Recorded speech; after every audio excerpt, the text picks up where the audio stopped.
sudah benar-benar tahu apa itu governance, siapa saja pihak yang terlibat, dan bagaimana mereka bekerja sama dalam memperbaiki sistem.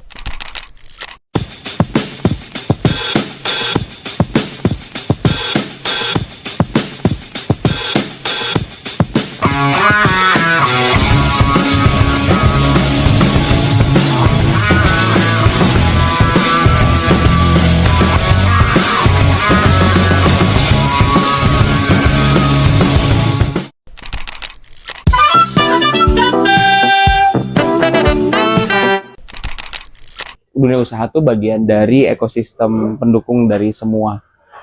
Kita kenal istilah ABCGM kan, akademisi, bisnis, community, media gitu ya. Yang kemudian mereka adalah elemen-elemen penting dalam pembangunan sebuah kota gitu. Apa yang bisa dilakukan oleh dunia bisnis? Sebenarnya mereka membuka kesempatan untuk banyak sekali sumber daya manusia untuk punya peluang lebih besar. Gitu. Jadi kalau misalnya ditanya apa sih kontribusi dunia usaha dalam pelayanan publik dan sebagainya atau dalam mendukung pemerintah, sebenarnya dia adalah satu rangkaian tidak terputus menurutku dari semua skema ABCGM tadi gitu. Yang tentu saja kalau si bisnis sendiri sebenarnya dia perannya ada di membuka peluang-peluang usaha tadi gitu ya. Bagaimana menyerap tenaga kerja, bagaimana dia bisa menambah skill bagi pelaku usaha dan sebagainya gitu. Yang ujungnya harusnya dia akan banyak berkontribusi untuk kota juga pada akhirnya. Semakin baik mengurangi tingkat pengangguran, kan itu kan jadi catatan government sebenarnya. Terus kemudian pendapatan kesejahteraan juga jadi meningkat. Terus juga akhirnya dia bisa berkontribusi secara pajak juga ujungnya pasti akan ke pembangunan dan sebagainya. Jadi itu adalah salah satu dari 5 hal yang nggak bisa terpisah sebenarnya gitu. Kemajuan suatu pemerintahan, tata kelola pemerintahan tentunya tidak terlepas dari peran atau posisi sebagai masyarakat sipil. Karena bagaimanapun pemerintah kota yang diatur dalam Undang-Undang nomor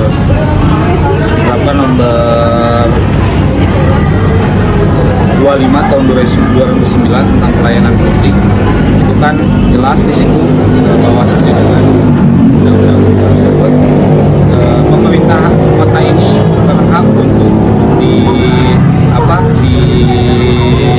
dikritisi sebagai pemerintah.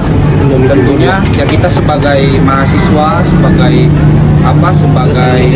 agent of control, sebagai masyarakat tentunya harus melihat hari ini tata kelola di pemerintahan terusus jangan skala nasional dulu, terusus di lokal dulu di daerah, di kota Sukabumi masih jauh tentang birokrasi pemerintahan yang efektif, pemerintahan yang transparansi, pemerintahan yang akuntabel dan lain sebagainya.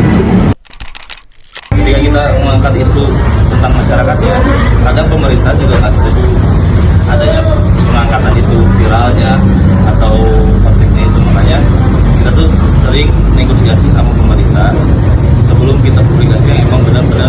Dan kayak kemarin ada kasus di Cirebon, kita juga konfirmasi dulu. Akhirnya kan ketika nggak ada tanggapan dari instansi terkait, berarti ini tuh berasa kita tuh dicuekin. Makanya kita saling ngobrol sama masyarakat juga, karena beberapa masyarakat juga sebenarnya lebih curhatnya lebih enak di media sosial dibanding mereka datang ke instansi terkait, keluhan dan lain-lain paling didengar tapi tanpa diaksi gitu. Tapi kalau misalkan ke media kita angkat, biasanya langsung dieksekusi sama mereka itu.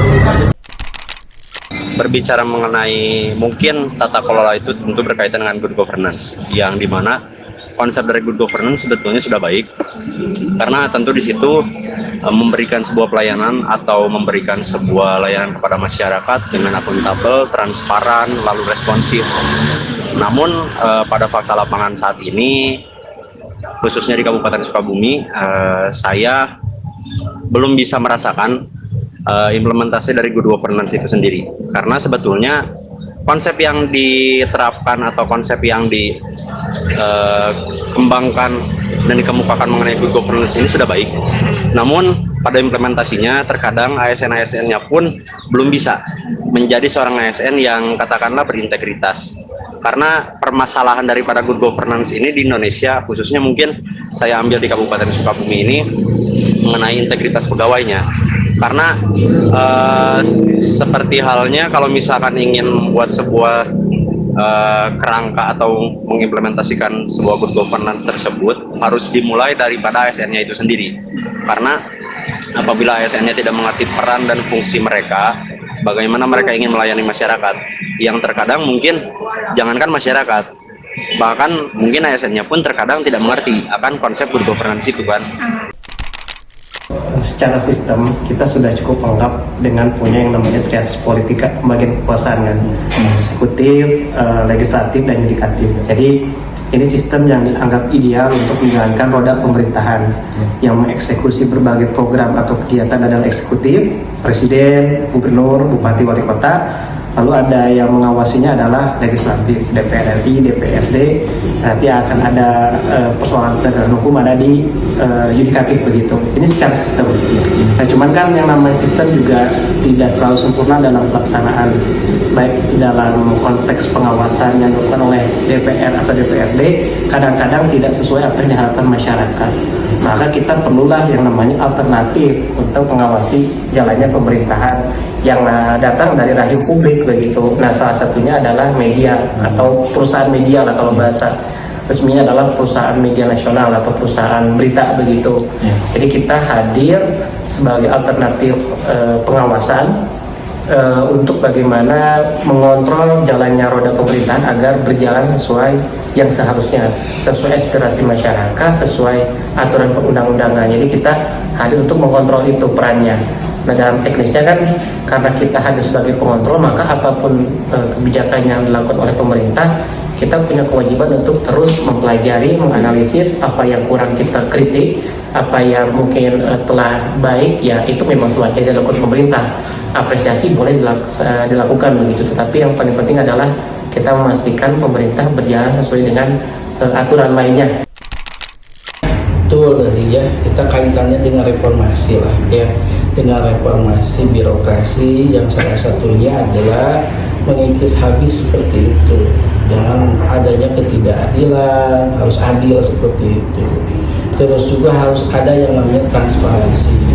Hanya kalau bicara transparansi, biasanya juga banyak yang disalah-artikan.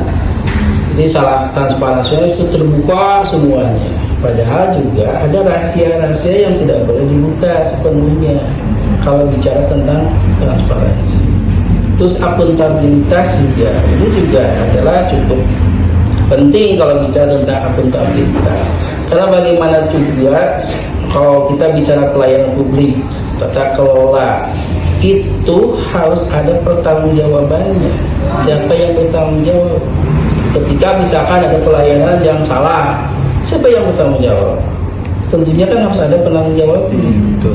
Nah, bagaimana menelusurinya? Itu dengan yang namanya ada SOP-nya, standar operasional prosedur, ada SOTK-nya juga, dan seperti itu. Jadi di situ akan ada penanggung jawab pelayanan itu siapa? Nah, kita bisa menelusurinya itu. Itulah yang bertanggung jawab. Begitu. Dari wawancara yang kami lakukan bahwa tata kelola yang baik itu harus dibangun